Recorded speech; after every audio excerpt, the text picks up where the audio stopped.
with Therese from Buffalo, New York. She's with the Water Buffalo Club 716. So Therese, tell me a little bit about that club.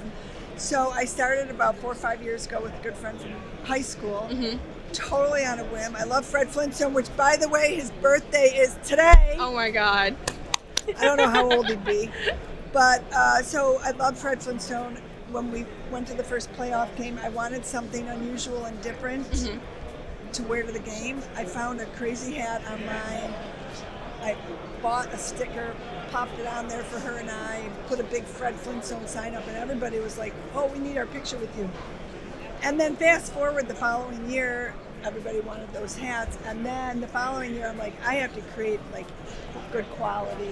That's the ones that I have made in Buffalo, and now we have 19 different varieties. I was going to say, you have a lot of designs. We have a lot of designs, as you very well know, different colors, different themes.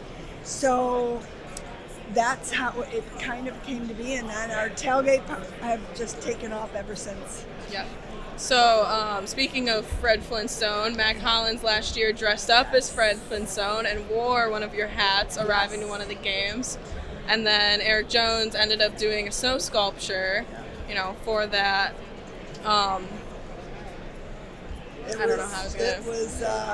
That's when I first met you, Yes. That was the exciting day. Cold day. It was cool. We're good here.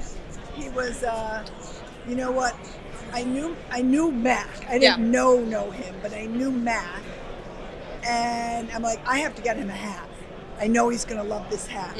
So I had a little in with the Bills, and they gave him a hat. But in the hat, I gave him a Fred Flintstone costume, thinking, I wonder if he would ever wear this, because he wore costumes. He's always barefoot, too. And always barefoot. So I wrote him a note, like, you are our modern era Fred Flintstone. And he loved it so much.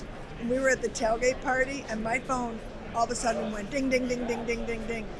It's like, oh my God, Mac just wore it, walking in the stadium with the hat. And it was so exciting.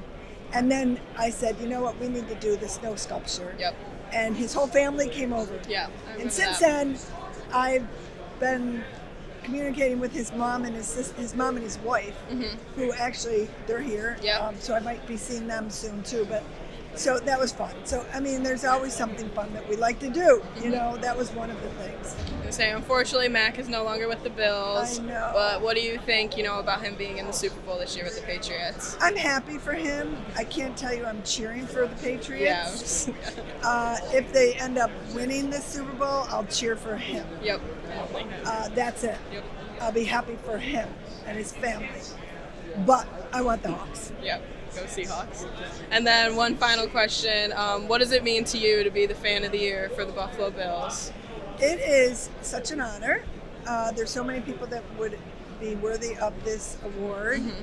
I hold it to very high standards, and I will keep myself as the fan of the year moving forward, representing not only what we do as a fan base in promoting the game and promoting the sport and promoting tailgating and promoting fun, but also what you do outside of the game and what you give back to the community is so important as a fan of the year as well, and what you're doing to help others. And that's what I continue to do. I've done for decades.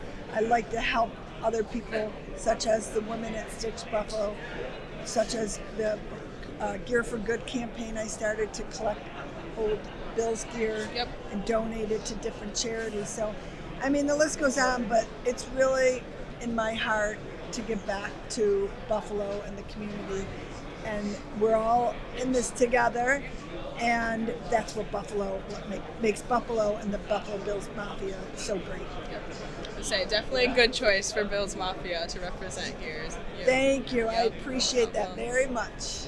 All right. That's all I have.